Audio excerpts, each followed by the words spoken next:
Hello folks, and welcome to the weekend warm-up from here at the Austrian Grand Prix, scene of the Styrian Grand Prix. 1 week ago. Will Buxton and Lawrence Barretto with you. Hello my friends. Hello buddy. How are you? It feels like Groundhog Day, no, I don't doesn't need it? to ask how you are. I've seen you every day For the last 10 days. 10 days, yeah. It's a good thing. It's been good. It's been great, mate. It's been great. Are you ready? Are you prepped for this weekend? I feel as prepped as I've ever been, mainly because we've been on the road for how long now, and it's all just happening one weekend in, one weekend out. I'm still feeling the buzz, but I'm feeling a little bit tired, I'll be honest. I think Lewis is as well, and we're down here at Mercedes, and it's really interesting because speaking to the drivers today, Lewis wasn't having any of it. He didn't really want to talk. He wasn't really all that enthused about it. He's like, if it was a different track, I'd be excited, but I'm not, and I've really struggled to get anything out of him. Even in the written presser, to be fair, he was on the quieter side. Maybe he is feeling it, and it's had a tough couple of races, so you probably can't blame him for not being that pleased with how things are going and not delighted he's got a second race here. Well, yeah, if he'd won last weekend, he'd probably be like loving it, really looking forward to it, can't wait to get back out there. But yeah, 2/10 off a lap. That was what he believed he was last weekend. Has he been able to find that? He's been in the simulator. He's been working hard, hasn't he? Yeah, the fact that he's been in the simulator is interesting because he hates that. He never does that. No. So the fact that he's gone back in there suggests that he really does need to find every single bit of pace. Yeah. And if the sim gives him that, even if he hates it, he's got to get it done. You spoke to Valtteri? Yeah, he was in a better mood, actually, because he had a good weekend, all bar that little moment in the pit lane, which Ended up being a big moment, because otherwise he would have been on the front row of the grid. Yeah, I think he'd prefer not to talk about that, but can probably take quite a lot of hope from the fact he was P2 in qualifying at least, before that penalty, and was stronger in the Grand Prix. P3 was basically the best that he could do from where he was. He's feeling better about things, and he's hoping that he's turned a corner. It very nearly wasn't P3 though. 1 lap, 2 laps more, Checo had it. I mean, well, Checo's been in phenomenal form of late, hasn't he? But then I was interested to see that today he said, I need another 5 races to get to where I really want to be. Did he say that? Yeah, really? so I think it's interesting that he's given himself another target, I guess. I think he's pretty, let's not beat around the bush, he's happy with where he is. He's won a Grand Prix, he's been on the podium as well. So I think he's happy with where he is, but it's not quite the level he wants, because the level he wants is to be up alongside Max. So does he mean 5 races from race 9, or does he mean 5 races from the end of the first 5 races, which would be the 10th race, which would be Silverstone? That's maths that I can't do, but I think he means from here. Okay. Max, I spoke to Max. Max is very confident. It was an almost perfect weekend for him last time out. I don't think there's much more he could have done to have improved his performance around here. He's on a very different plane, a very different level to the Max I've ever seen before. There's just a calmness to him. He's really just taking it all in his stride. But he's very focused on the work part of it, on just giving it everything. And I said, does that mean you can't quite enjoy having this brilliant car for the first time, a car that you can win races in every weekend? And he said, yeah, but enjoyment's a bit overrated. I'm just going to do the work now, hopefully get to the end of the season, and then I'll be able to look back and enjoy it. And then in years to come, when I retire and I look back, I'll be able to really enjoy it. And so that's how he's looking at it. It's right quite a mature approach, isn't it, I think? And I think what's really surprised me is how well he's coping with the fact that he's in the thick of a championship fight. And he's never been in that position in Formula 1 in his career. And he's handling it incredibly well. Yeah, he is. Anyway, that's the top 2 teams. We come now, though, to McLaren, and 2 very different stories at McLaren at the moment. Should we start with Lando, who's just, 7 top 5 finishes in the first 8 races? Yeah, I think he's on a run of 13 races if you include last year in the points. He cannot put a foot wrong, and I really hope I haven't jinxed him there. Yeah, commentator's curse. But he's delivering at such a high level, I think partly because Daniel's come into the team and he's wanted to assert his authority. Yeah. But I just genuinely think he's in that real groove. And he's not making mistakes. I had a chat with him for the pre-race show, and one thing he said which really struck me was that the consistency is the most important thing for him right now. He'd rather have all of those top 5 finishes than have had a 2nd place and then a 10th and then a P4 and then a 12th and whatever. He's there every weekend. He's in the same ballpark, and that's critical. And I think he's making the most of the fact that McLaren on its day is a little bit ahead of the rest of the midfield pack, but not quite enough to be kind of battling those top two teams. So he's in no man's land almost, but that's a great place to be. It's not a great place to be though if you're Daniel Ricciardo, celebrating his birthday today. We're going to hear from him now. What do you think he wants for his birthday? Ideally probably to beat Lando in a top 5 finish. Yes, we kind of came around to the point where he said, I'm a Formula 1 driver. I kind of stopped asking for birthday presents a long time ago. But I think the one thing he wants more than anything is an MCL 35M that suits his driving style. After the emotion, like once I, kind of get the blood and the heart rate down after the race, then I can appreciate that, it was actually looking to be a decent Sunday and could have very well been different if we obviously didn't have that issue.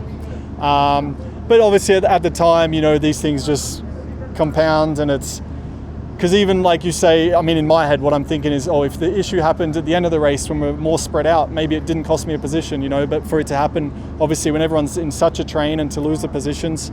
But these are obviously the emotional thoughts kind of at that kind of present moment. But so I was certainly a little bit down after the race and, kind of that evening. But by Monday, I was like, all right, let's go again. And happy to be back, actually. Lance Stroll had a good race last time out. Yeah, I think it's probably one of his strongest performances of the year. And I know when you say 8th, that might not sound brilliant. But he got the very best out of the car in that weekend. And it was maybe one of the more mature performances, one of the real Lance Stroll performances, I think, that we don't see consistently enough. I think it's one of his best drives in Formula 1, full stop. I thought it was really good. As you say, it wasn't for a podium, it was for 8th, but it was just how measured he was and how in control the whole time. I thought it was a really good drive. And especially as it came after a series of results where his teammate, Sebastian, obviously seems to have found something with the car, getting some strong results, obviously got that podium. That's going to put the pressure on. So I think for him to respond in that way was a great move. Not a perfect weekend for Seb last time out. He's taken some time out, hasn't he? Gone to be at one with nature. He has. He's been planting some seeds. Some seeds with his face on the front. He's built what he described as a bee hotel. I love that. A racing car that they've been painting with the kids this morning. And he's going to plant a load of seeds in there to try and encourage bees, insects, life. And he was handing these out in the TV pen today. Awesome. Ever a Beatles fan? All Seb is saying is give bees a chance. I knew. Bit of John Lennon. I knew we'd get you to sing on Weekend Warm Up at some point. I knew it. I like that. Seb, I love the fact that Seb is like, he's just at one with nature and he wants to help the bees. It's very cool. He wants to use his platform, doesn't he, Yeah. as a force for good. He used the initial lockdown last year, didn't he, to take a course in farming, so that he would be able to kind of farm his own land. And it's great. It's not what you kind of expect from a racing driver. No, not at all. He's not shooting off to LA and doing fashion shoots and doing this. He's planting seeds and looking after the bees and mowing becoming his a lawn. farmer. Yeah, exactly. I love that. Down at Alpine. Well, let's talk about Fernando, because we're going to hear from Esteban. Fernando has had a good couple of races, I think, and he finally seems like he's getting the most out of the car. Yeah, I think he feels very comfortable in the team. I think he admitted there was some rust when he first started, and it took him a little bit of time to get back on. I think that early result in Bahrain probably shielded that he wasn't quite ready yet to get going again. He was saying something interestingly today at the press conference about he's got a bit superstitious because he's gone on track walks where he scored points in Portugal, didn't do a track walk in Monaco and Baku and didn't score points, started track walking again in the first Austria, scored points, so now he's going to keep doing track walks now until, I guess that one ends. Score points. I wouldn't do the track walk in Baku. That long straight's horrible. I wouldn't do that. You didn't run either, did you? Just out of interest? I wasn't there. Oh, yeah. Good excuse. Esteban Ocon, though, is having a horrible time of it. 2 races on the bounce that have not gone his way. And last time out, he said the car actually felt great. The balance was there. He was happy with the setup, but the time wasn't in the car. He's desperately disappointed at the moment and feels, I don't know what you guys think, you can watch this interview and make your own minds up, but he seems to me to be a little bit lost. It's been a couple of difficult weekends overall for us on our side. Definitely, some things are going on that we are not finding pace, we are not finding the lack of rhythm that we are seeing, and obviously it's been a good couple days to stay here, to being able to work with the engineer closely. We had 3 days to reflect on some things, and hopefully we'll find a solution to that with what we are going to test, but only time will tell if that's the case. But it's going to be anyway a very different weekend. It seems to be colder. There will be different tires, so we are going there with the same hunger and the same motivation that we had before anyway. So Esteban not very happy. Reasons to be confident though down at AlphaTauri, I think. Yeah, I think Pierre obviously felt really like he could have a very strong result on Sunday. Didn't last very long, so this is effectively his first Austrian Grand Prix. Yes. For Yuki, I think he's made huge steps. The thing that impressed me most today, what you're saying in the pen, is that he's taken a step back. He's not going to push it every lap. Yeah. He's going to kind of ease his way through practice, ease his way through Q1, especially when he knows he's got a car that's good enough. Because that was the thing, he always had the speed, but he was pushing too hard when it actually didn't matter, and then he was making those mistakes. This is it. And if he's finally figured that out, great. The thing that was holding him back, and that Pierre realised might have held them back during the race as well, was that they didn't get as much FP2 running as they needed because his MG UK went. They were on the back foot going into the race. Deg is still a massive issue with them, trying to turn a good qualifying car into a good race car. Yeah, it's tough. It's going to be tougher with the softer compounds this weekend, I think. So it could be slightly more challenging for these guys. Yeah, I think that it really, really could be. Meanwhile, there were the challenges in France that were seemingly overcome last weekend here for Ferrari. A much better race for them, 6th and 7th, and a really good result. Well, this was good timing, wasn't it? That's good timing, isn't it? Tremendous timing, thanks. They both had a phenomenal drive, though, didn't they? Yeah, both of them for very different reasons. Carlos was a bit more of a straightforward Grand Prix, got the most of the car from where he started in 12th, well up into the points in 6th. I think Charles probably felt he could have got P5 if he obviously hadn't had that moment from Pierre, but what a fight back through the field. You say moment from Pierre, it was 6 of one, half a dozen of the other, really, wasn't it? It's the first lap. Obviously, Pierre's not looking in his mirrors as much as he could. Charles is trying to make the move, maybe got caught in the slipstream a little bit. It was messy, but it's a first lap incident. These things happen. Exactly, and I think that's ultimately why they didn't investigate it, because it's a racing incident. These things do happen. Now, a lot of people have said, well, of course Ferrari went better here last week than they did in France. France is front limited, here's rear limited. I asked Charles about that. He said it's a lot more nuanced than that. It is so much more particular. There are so many more elements to why the car wasn't working in France and why it wasn't working here to start with, but they got on top of it. And in fact, trying to unlock what had gone wrong in France actually allowed them to unlock something in the car that made it better in the race than it was in qualifying, because normally it's the other way around. It's quality into race. Yeah, and I think what's really quite refreshing is both guys openly admit they still don't quite know what the problem is. Even the team don't know, and they're not lost, but it's interesting that they're going to have to maybe make more mistakes to find out more answers. Well, interestingly, Carlos was hoping after free practice that the car was so good on its race pace that they weren't going to turn it too much towards qualifying and then lose that race pace. He had a disappointing qualifying, a great race, so that race pace was still there. Will it carry over into this weekend? Can Ferrari actually put up a challenge to the McLaren, because Carlos was hunting down Lando in those final laps? Only one man can tell you that, and that is Carlos Sainz. It's not like suddenly we have Red Bull space, but not at all. But I actually got lapped by Max. But there was stages where actually the pace on that medium tire was really, really good. Our tire management was best it's been all season. Our pace and race strategy execution has been the best it's been all season, and it allowed me to do my best race of the year. So hopefully I can build a bit of momentum from that and start executing races that way. And I had a good first third of the championship, but now I want to try and get the second 2/3 with this rhythm. No points for Alfa Romeo last time out, but that doesn't tell the full story. No, it was a race where they had really good performance. It just was in qualifying, they left themselves too much to do. Kimi was coming back through the field, had quite a lot of performance in that final stint, and maybe if the Grand Prix was a little bit longer, could have nabbed a point. He told me today he reckons 1 lap, 2 laps more, he was in the points, and that strategy played out perfectly. Ruth Buscombe with the inverse strategy absolutely nailed it, brilliant stuff.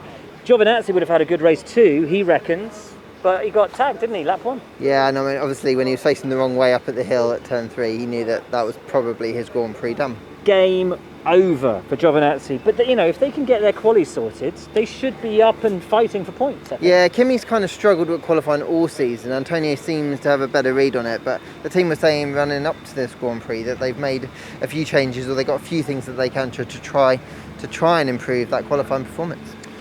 Haas, where do we begin? Let's start with Mick. You spoke to Mick.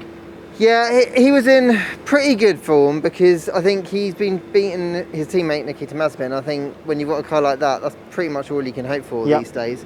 And he's trying to be hopeful for this weekend. But obviously at the moment, unless something extraordinary happens, they know that they won't be challenging for points. There were moments, he was saying, in Austria last weekend where the pace of the car was matching some of the cars in the midfield, but it was only fleeting moments. Okay. And I guess if they can string a few more of those fleeting moments together, maybe something might happen.